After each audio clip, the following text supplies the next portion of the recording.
ஸ்ரத்தாங்கிற பேருக்கு தகுந்த மாதிரி பகவான் மேல அவளுக்கு ரொம்ப நம்பிக்கை இருந்தது. அவளுடைய பூஜை அறையில எல்லா தெய்வங்களும் படமாவும் விக்கிரகங்களாகவும் மாட்டப்பட்டிருந்தது. மருமகளே, இங்க பாரு மருமகளே, எனக்கு டீ இன்னைக்கு கிடைக்குமா கிடைக்காதா? இத குடுக்கற அத்தை, இன்னும் கொஞ்ச நேரத்துல பூஜை முடிஞ்சிரும். அப்படின்னா நானே இன்னைக்கு டீ போட்டுக்கணும் போல இருக்கு. ஸ்ரத்தா தன்னோட நேரங்களை எப்ப பார்த்தாலும் பூஜை புனஸ்காரம்னு போய்கிட்டே இருந்தா. ஆனா தன்னோட மாமியார் அவங்களுடைய வேலைகளை தானே பாத்துக்கிட்டாங்க. எனக்கு என்னமோ ஸ்ரத்தா வேணும்னுமே தான் இதெல்லாம் செய்யறான்னு தோணுது. இது எல்லாமே வேலையில இருந்து தப்பிக்கணும்ன்றதுக்காக தான் இவ இப்படி எல்லாம் செஞ்சிட்டு இருக்கா. ஆனா ஸ்ரத்தா அப்படி கிடையாது. ஸ்ரத்தா உண்மையிலேயே நல்ல வேலை பாப்பா. அவளுடைய வீட்டு வேலைகள் எல்லாத்தையும் முழு மனசோட செய்வா. ஹலோ கண்ணா, ரமேஷ் எப்படி பாருக்க? இருப்பா கூப்பிடுற. மருமகளே, ரமேஷ் உனக்கு போன் பண்ணிருக்கான் பாரு. நான் நல்லா இருக்கேன்ப்பா. உன்னோட வேலைல எப்படிப்பா போயிட்டு இருக்கு? இரு இதோ ஸ்ரத்தாவே வந்துட்டா. ஹலோ, நீ எப்படி இருக்க? நான் நல்லா இருக்கேன். நீங்க எப்படி இருக்கீங்க?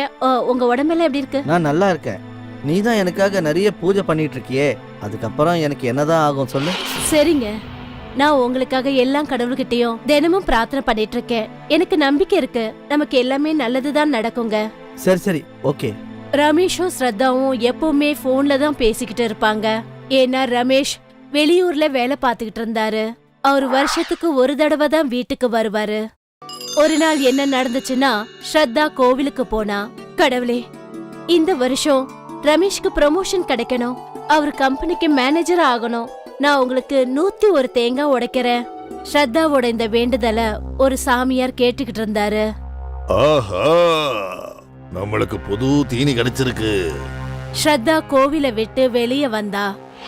வர வழியில அலக் நிரஞ்சன், அம்மா, உன் மனசுல நிறைய கோரிக்கைகள் இருக்கு. நான் உன் கோரிக்கைகள் எல்லாத்தையும் நிறைவேற்றுவேன். உன்னுடைய புருஷனுடைய பெயர் ரமேஷ் தானே? கரெக்டா சொல்லு. அவர் பட்டணத்துல வேலை செஞ்சுக்கிட்டு இருக்காரு, சரியா தானே சொன்னேன்? பாபா, உங்களுக்கு இந்த விஷயம் எப்படி தெரியும்? எனக்கு எல்லாமே தெரியும். எனக்கு நிறைய சக்தி இருக்கு. உன் கோரிக்கை எல்லாத்தையும் நான் நிறைவேற்றுவேன். உன்னுடைய புருஷனை மேனேஜரா கூட ஆக்கிடுவேன். பாபா, உங்களுக்கு ஜெய். அதுக்காக நீ என்ன பண்ணணும்னு தெரியுமா? எனக்கு நீ சேவைகளை செஞ்சுக்கிட்டே இருக்கணும். அப்போ உன்னுடைய கோரிக்கைகளை நான் நிறைவேற்றிக்கிட்டே இருப்பேன்.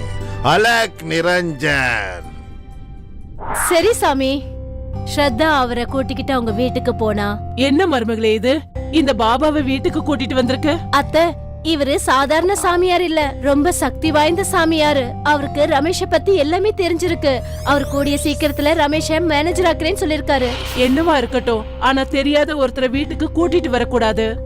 அத்தை, அவர் என்ன ஒரே ஒரு வேளை வீட்டுல சாப்பிட போறாரு, அவ்வளவுதானே. அதுக்கப்புறம் வீட்டை விட்டு போயிடுவாரு. அதனால நம்ம வீட்டுக்கு ஒரு சந்தோஷம் கிடைச்சாலும் கிடைக்கும் இல்லையா?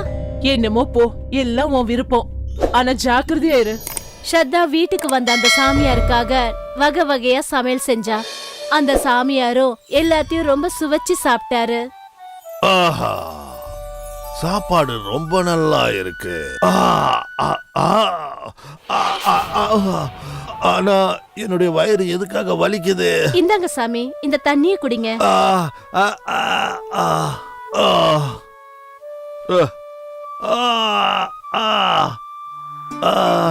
ஒரு வேலை பண்ணுங்க, நீங்க கொஞ்ச நேரம் ஓய்வு எடுங்க, எல்லாம் சரியாயிடும். அந்த சாமியாரும் அந்த இடத்துல தூங்க ஆரம்பிச்சாரு. சூரியன் மறைஞ்சதுக்கு அப்புறம் அவருடைய கண்கள் திறந்தது. இவ்வளோ லேட் ஆயிடுச்சே, இதுக்கப்புறம் நான் இந்த காட்டுக்குள்ள இருட்டுல எப்படிதான் போறது? சாமி, நீங்க இன்னைக்கு ராத்திரி பூரா இங்கேயே தூங்குங்க, விடிஞ்சதும் போங்க. நீ சொன்ன மாதிரியே செய்யறமா? அந்த சாமியாரோட எண்ணமும் இதுதான். மாலத்தியும் ஸ்ரத்தாவும் அந்த பாபா கூட சேர்ந்து சாப்பிட்டாங்க. அதுக்கப்புறம் 3 பேரும் தூங்க போனாங்க. அந்த பாபா வெராண்டால ஒரு கட்டில்ல தூங்கிட்டு இருந்தாரு. அப்புறம் மாலத்தியும் ஸ்ரத்தாவும் வீட்டுக்குள்ள தூங்குனாங்க. அப்புறம் திடீர்னு பாதி ராத்திரியில அந்த சாமியார் எழுந்தாரு. அவரு இங்கேயும் அங்கேயும் பார்த்தாரு. அதுக்கப்புறம் அவர் வேலைய ஆரம்பிச்சாரு. அவங்க வீட்டுல இருந்த எல்லா பொருட்களையும் அவரு திருட ஆரம்பிச்சாரு. அவரு மாலத்தியும் ஸ்ரத்தாவும் தூங்கிட்டு இருக்கிற அறைக்குள்ள போனாரு. அந்த இடத்துல அவர் கண்ணுக்கு ஒரு அலமாரி தென்பட்டுச்சு. இதுலதான் எல்லா பணத்தையும் இவங்க வச்சிருக்காங்க போல இருக்கு. அவர் அந்த அலமாரி பக்கத்துல போயிட்டு இருக்கும்போது, ஐயோ ஐயோ என்னுடைய இடுப்பு! அவருடைய சத்தத்தை கேட்டு மாலத்தியும் ஸ்ரத்தாவும் கண் முழிச்சாங்க. திருட்டு பயலே, என் வீட்டை திருடுறதுக்காக நீ வந்தியா? பக்கத்துல இருந்த கட்டையை எடுத்து மாலத்தியும் அந்த சாமியார அடிக்க ஆரம்பிச்சாங்க. ஆ, ஆ, ஆ, என்ன அடிக்காதீங்க. இதுக்கப்புறம் நான் எப்பவுமே திருட மாட்டேன். திருட மாட்டேன். என்னை விட்டுடுங்க. என்ன அடிக்காதீங்க. என்னை விட்டுடுங்க. நான் திருடவே மாட்டேன். மாலத்தி பயங்கரமா அடிக்க ஆரம்பிச்சதுனால அந்த சாமியார் அந்த இடத்தை விட்டே ஓடினாரு. இப்பதான் ஸ்ரத்தாவுக்கும் தன்னோட முட்டாள்தனம் புரிய ஆரம்பிச்சது. இன்னைக்கு தன்னோட மாமியார் கண்மூடித்தனமா எல்லாத்தையும் நம்புற மருமகளை காப்பாத்தினாங்க. ஆனா எல்லா பெண்களுக்கும் இந்த மாதிரி ஒரு மாமியார் கிடைக்கிறது இல்ல. அதனால எச்சரிக்கையா இருங்க.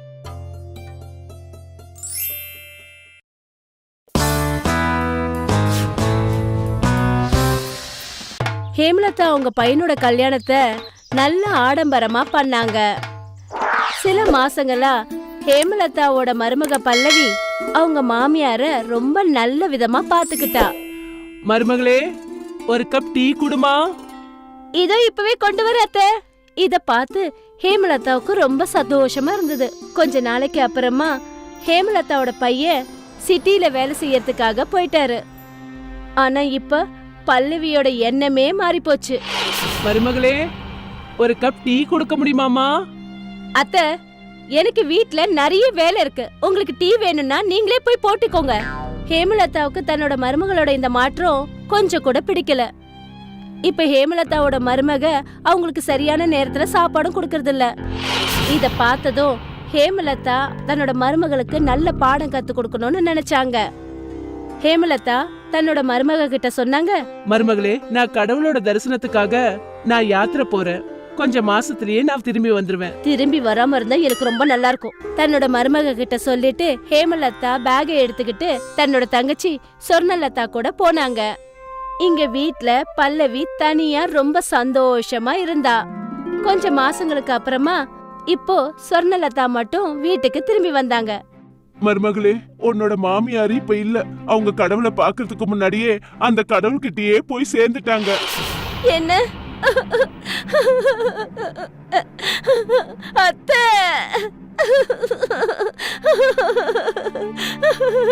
அத்தை, பல்லவி அழுது புலம்புற மாதிரி நாடகம் ஆடினான்.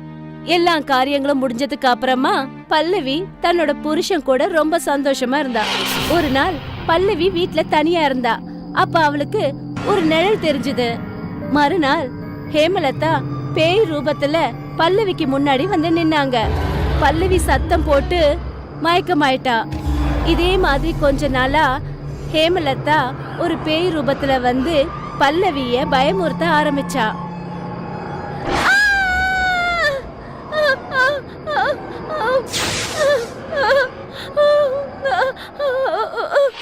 ஒரு நாள் ராத்திரி பல்லவி சமையல் அறையில தனியா இருக்கும்போது அப்ப மறுபடியும் ஹேமலதா ஒரு பேய் ரூபத்துல வந்தா.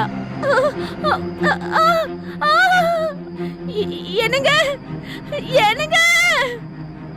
பங்கஜ் அந்த இடத்துக்கு ஓடி வந்தாரு. அதுக்கப்புறம் ஹேமலதா அவங்க பக்கத்துல வந்தாங்க. மகனே, நான் இன்னும் உயிரோட தான் இருக்கேன்.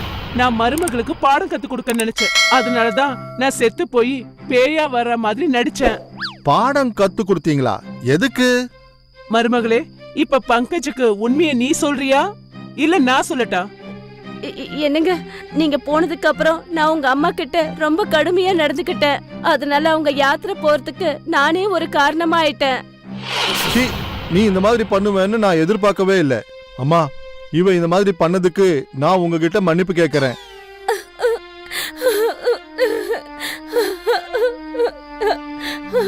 ஹேமலதாவோட இந்த நாடகத்தால பங்கஜுக்கு தன்னோட மனைவியோட உண்மையான ரூபம் தெரிஞ்சது. அப்புறம் பல்லவிக்கு நல்ல பாடமும் கத்து கொடுத்தாங்க. அதனாலதான் சொல்றது, நல்லவங்க மாதிரி நடிக்கவே கூடாது. ஏன்னா உண்மைங்கிறது என்னைக்காவது ஒரு நாள் முன்னாடி வந்தே ஆகும்.